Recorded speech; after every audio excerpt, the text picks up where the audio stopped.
L'énigme de la montre de minuit. Dans une petite ville endormie au pied des montagnes vivait un vieil horloger nommé Elias. Depuis plus de 40 ans, il réparait les montres et les pendules du village, travaillant dans son minuscule atelier rempli du tic-tac incessant de ses créations. Mais Elias cachait un secret, une montre ancienne rangée dans un tiroir verrouillé qu'il refusait de vendre ou de réparer. Une montre à gousset noir, sans marque, dont les aiguilles tournaient à l'envers. Chaque nuit, à minuit pile, Elias sortait cette montre, la plaçait sur son établi et l'observait longuement. Puis il la remettait dans le tiroir et verrouillait la pièce. Un soir d'automne, alors que le vent hurlait dans les ruelles désertes, une jeune femme nommée Livia entra dans la boutique. Elle venait de la ville voisine, passionnée d'horlogerie et curieuse de rencontrer le fameux Elias, dont elle avait entendu parler dans les forums d'artisans. Elle lui demanda de devenir son apprenti.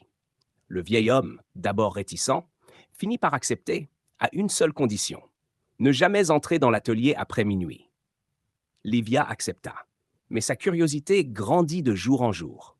Elle avait remarqué l'étrange montre dans le tiroir, l'aura mystérieuse qui en émanait. Pourquoi Elias y tenait-il tant? Pourquoi la regardait-il chaque nuit, comme s'il y cherchait une réponse? Un soir, poussée par une force qu'elle ne comprenait pas, Livia se glissa hors de sa chambre à 23h55. Elle se faufila dans l'atelier, se cacha derrière une armoire et attendit. Minuit sonna. Elias entra, le regard grave. Il sortit la montre noire, la posa sur la table et murmura: Encore une nuit, encore une chance. Il appuya sur un petit bouton dissimulé dans le cadran. La pièce sembla trembler. Un silence pesant tomba, plus profond que la nuit elle-même. Les aiguilles se mirent à tourner plus vite, toujours à l'envers, et soudain, un halo de lumière violette jaillit de la montre. Elias se figea, les yeux fermés, et lorsqu'il les rouvrit, il était jeune. L'atelier n'était plus le même. Tout était plus clair, plus neuf.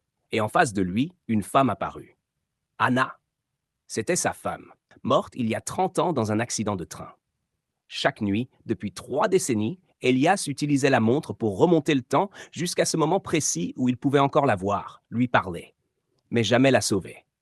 Car chaque fois qu'il tentait de changer le passé, l'instant s'effaçait, comme si l'univers refusait la correction. Ce soir-là, Livia vit tout. Elias ne la remarqua pas, perdue dans ses souvenirs. Elle comprit que la montre n'était pas qu'un objet. C'était une prison temporelle, une boucle infinie de chagrin. Le lendemain, Elias trouva Livia assise à son établi.